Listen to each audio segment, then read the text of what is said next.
Well, you've read it many times on the comments section of news websites or social media. Whenever somebody defends the establishment line on any issue, they're immediately labelled a government shill or a paid for troll. It sounds pretty crude, but it actually turns out that that is exactly what's happening. According to a report in the Wall Street Journal, the Turkish government has hired a 6,000 member team devoted to shaping public opinion through social media. And the quote from the ruling Justice and Development Party official says that their job is to counter disinformation about the party. We correct them with valid information, always using positive language.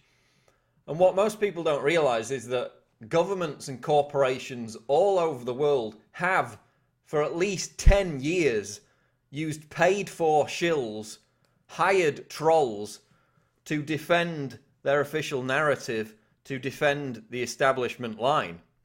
This is far from a conspiracy theory. Here's an article from Canadian CTV News back in 2010 saying that the government will monitor online chatter about political issues and correct what it perceives as misinformation. Not only on social media like Facebook, but also chat groups and website comment sections. So the Turkish government's just hired 6,000 people to do the same thing.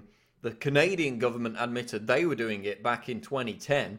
Here's an article from last month about Israel, the Israeli government, paying students to post pro-Israeli propaganda on social media websites. They get paid $2,000 to post pro-Israel messages for 5 hours a week.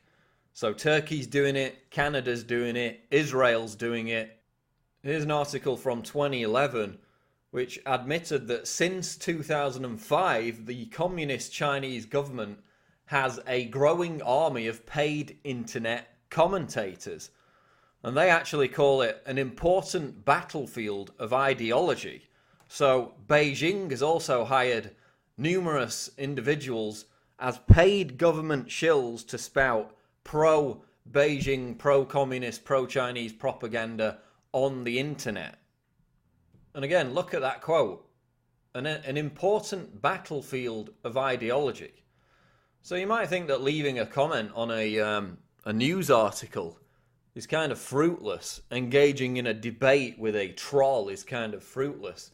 But when you realise that governments spend so much money and time on hiring these people to do that very thing as part of, quote, an important battlefield of ideology, then you begin to realise just how important that really is in shaping public opinion.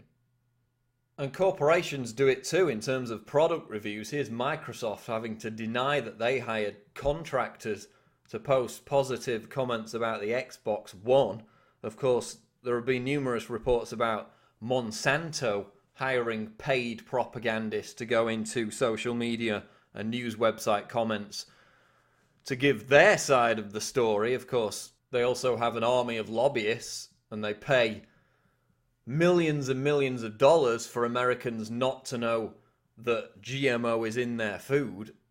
So you have corporations doing it, you have governments doing it, and yes, the US government is doing it too. You remember back in July, Infowars.com had this story about the Department of Defense, the Pentagon, bemoaning the fact that they couldn't get out ahead of bad news stories and that the Drudge Report often trumped them to that kind of thing.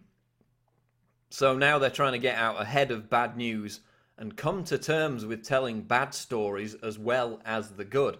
So they're bemoaning the fact that independent media is shaping public opinion in terms of Pentagon policies. And of course, on top of this, it came out back in 2011 that the Air Force and the US Army had hired a company, a data security firm, HB Gary, to develop this multiple persona management, which enabled one individual to manage multiple social media accounts from the same platform. And as this report out of Computer World documented, this was all about creating multiple fake social media profiles to manipulate and sway public opinion on controversial issues by promoting propaganda. So the US Air Force is doing it, the Pentagon's doing it, and it's all part of this redirection, which was previously, and I believe still is, actually against the law, but they're doing it anyway. And that is to deliberately propagandize towards a domestic and American audience. Of course, the US government's been doing that abroad for decades and decades, but only recently have they basically admitted that they're doing it domestically. And that centers around online news website comments and social media. US Air Force, Pentagon is now hiring people who manage multiple different fake accounts through which they leave comments on Facebook, Twitter, and news websites spouting pro-establishment, pro-war, pro-military industrial complex opinions in an attempt to create a fake grassroots perception that sways public opinion.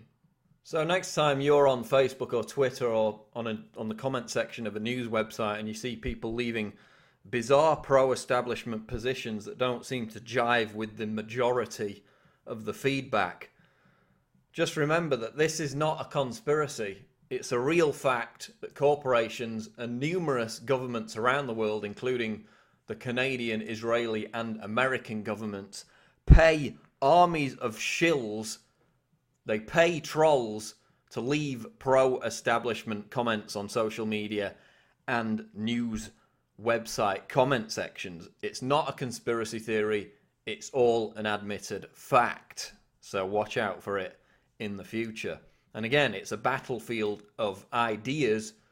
The governments who pay people to do this admit that fact. So that's why it is important for you to counter their misinformation and continue to speak the truth, to sway public opinion towards reality. That's what they don't want to see. That's why they pay armies of people to sway it the other way to justify their own corruption. This is Paul Joseph Watson reporting for Infowars.com.